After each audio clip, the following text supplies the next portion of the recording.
apologize for missing the T's. I was writing.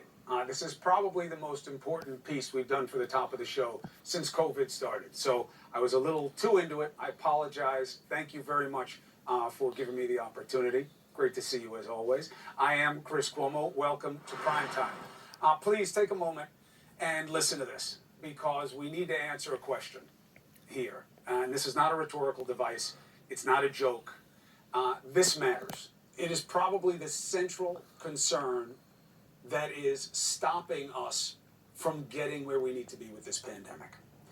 The reason we aren't where we need to be is not because of the science. It's not because of the government effort. It is because the president doesn't want to own this situation. You have to know that. It's not about politics. Just hold on for a second before you go there. This is about what he thinks is good for him, and he told you that today. We have argued consistently here that the president refuses to take control of this pandemic because he cares more about how it looks for him than he cares about you. Now that's harsh. I know. I don't want to say it. I have to say it. And tonight, he told you this in his own way. He gave us the best proof that we are right about him. Here it is. You know, it's interesting.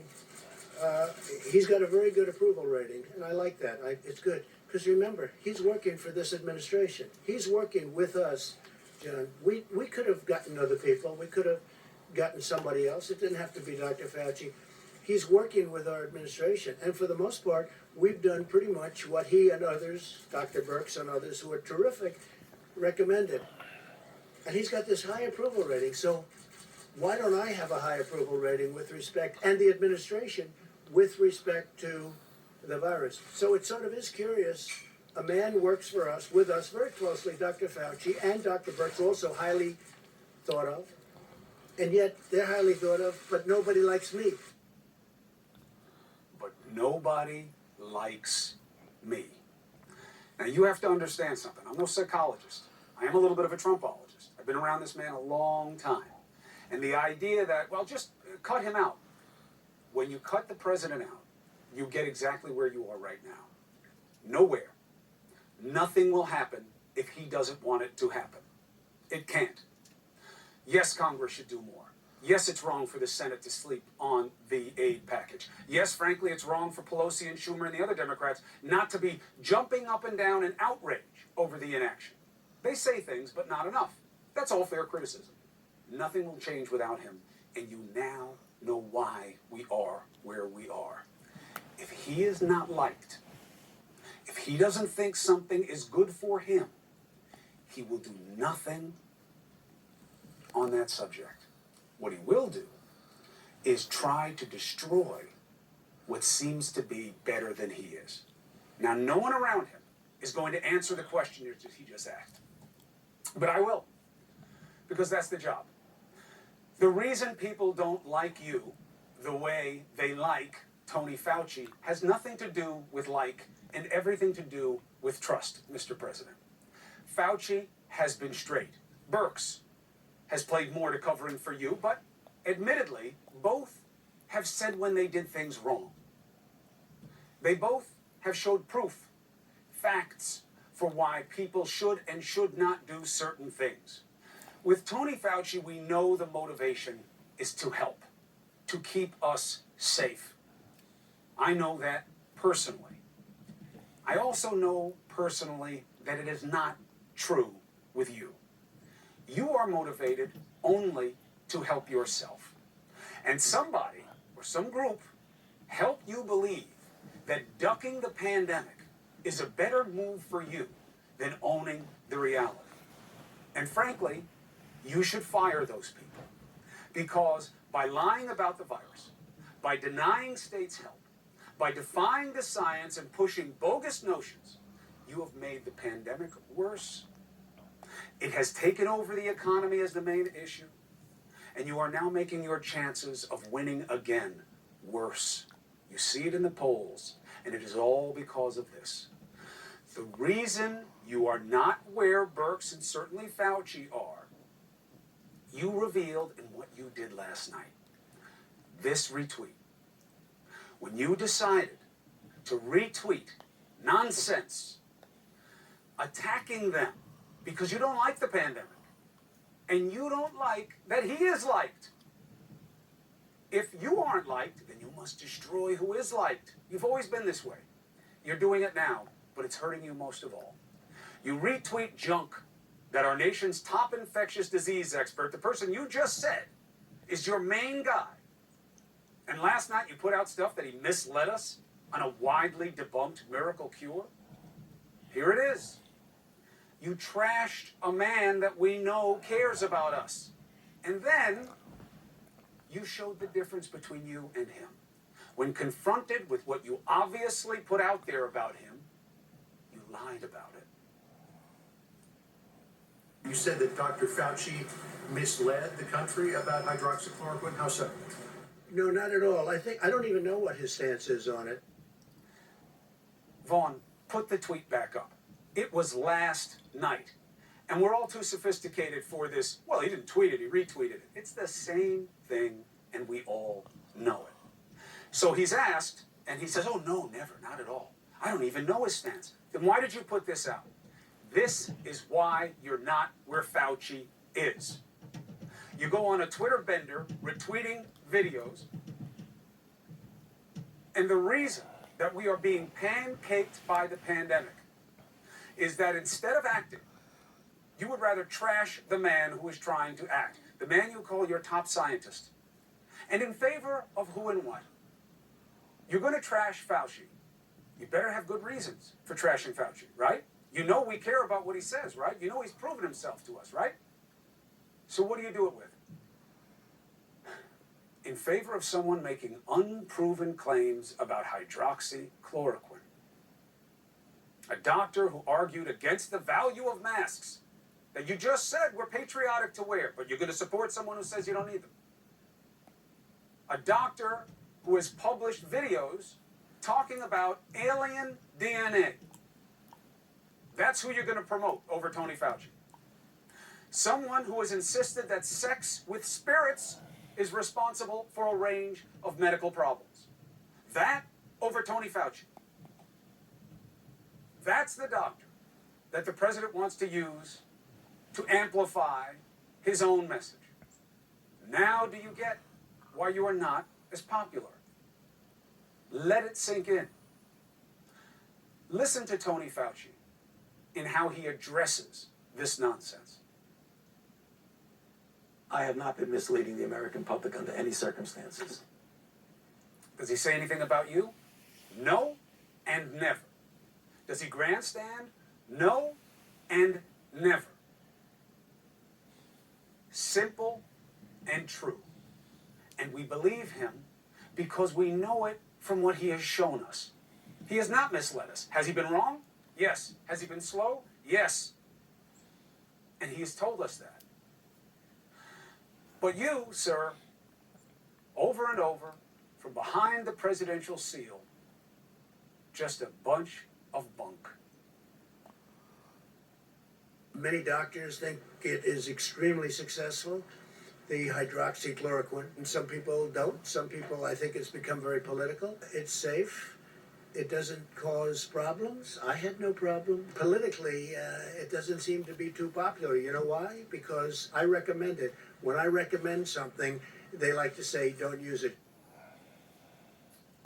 That one statement right there is why you will never be respected the way any scientist is, let alone Tony Fauci or even Dr. Birx. Let me ask you this. If you believe that hydroxychloroquine is so good and so safe that you recommend it, why aren't you asking for it to be studied? Why aren't you throwing a ton of money at it? Why aren't you jumping up and down insisting that the government test as many people as fast as they could to find out if this is the pill that we need that can change all this? Why not? If it's so damn good, if you're so damn sure, why, sir, have you not jumped on it? Why is it enough for you to remark about it, to say it as an aside?